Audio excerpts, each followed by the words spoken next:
de ces quartiers prioritaires, ce qu'on appelle les quartiers du contrat de ville, qui interviennent dans le cadre du contrat de ville,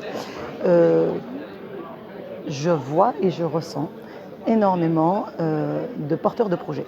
Donc c'est un quartier quand même, ce sont des habitants, des personnes qui sont très entrepreneuses. Ils ont l'esprit d'entrepreneuriat, mais ils ressentent, enfin, il faut travailler, comme on l'avait témoigné, sur la confiance en soi, juste la confiance en soi. Pourquoi? Parce qu'ils rencontrent des difficultés liées à l'emploi, des difficultés à l'embauche, et donc pour eux, ils vont plutôt vers la création d'emplois, de leur propre emploi. Les statistiques disent qu'il y a des porteurs de projets, mais juste il faut les accompagner. Il faut les accompagner de la première phase jusqu'à la dernière phase, de l'émergence, la création, jusqu'à justement le développement et la consolidation.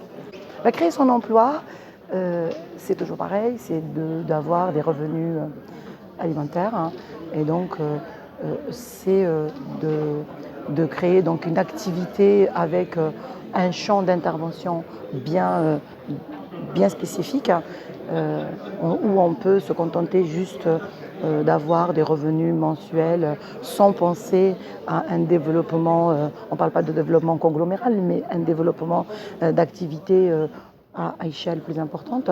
Mais par contre, la création d'entreprise, c'est tout un esprit. C'est un esprit d'entrepreneuriat, c'est un esprit de travail d'équipe, c'est un esprit de développement à la fois d'activité, mais aussi sectorielle, hein, donc au niveau géographique.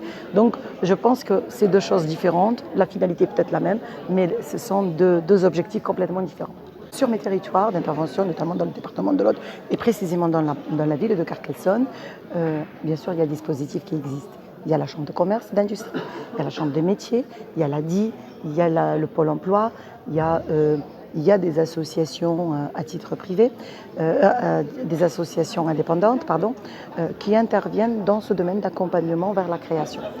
Mais simplement, on sait, l'expérience nous le dit, c'est que il n'y a pas de maillage, il n'y a pas d'information, il n'y a pas de coordination entre les différents dispositifs existants qui permettent justement à l'usager, aux porteurs de projet, aux créateurs de projets, d'avoir l'information nécessaire quand il faut et au bon moment. Voilà.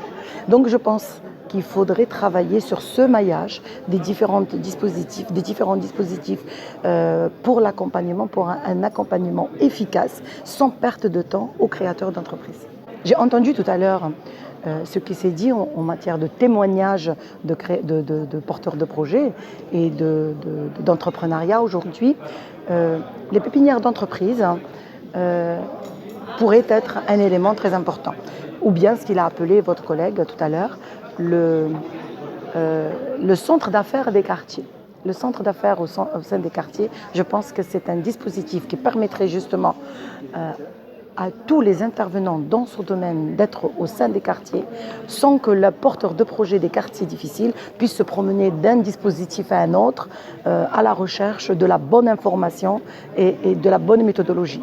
Donc je pense que ça pourrait être intéressant de créer ces centres d'affaires et pour mieux coordonner, on parle de coordination de tout l'existant qui peut être justement opportun et intéressant pour le porteur de projet.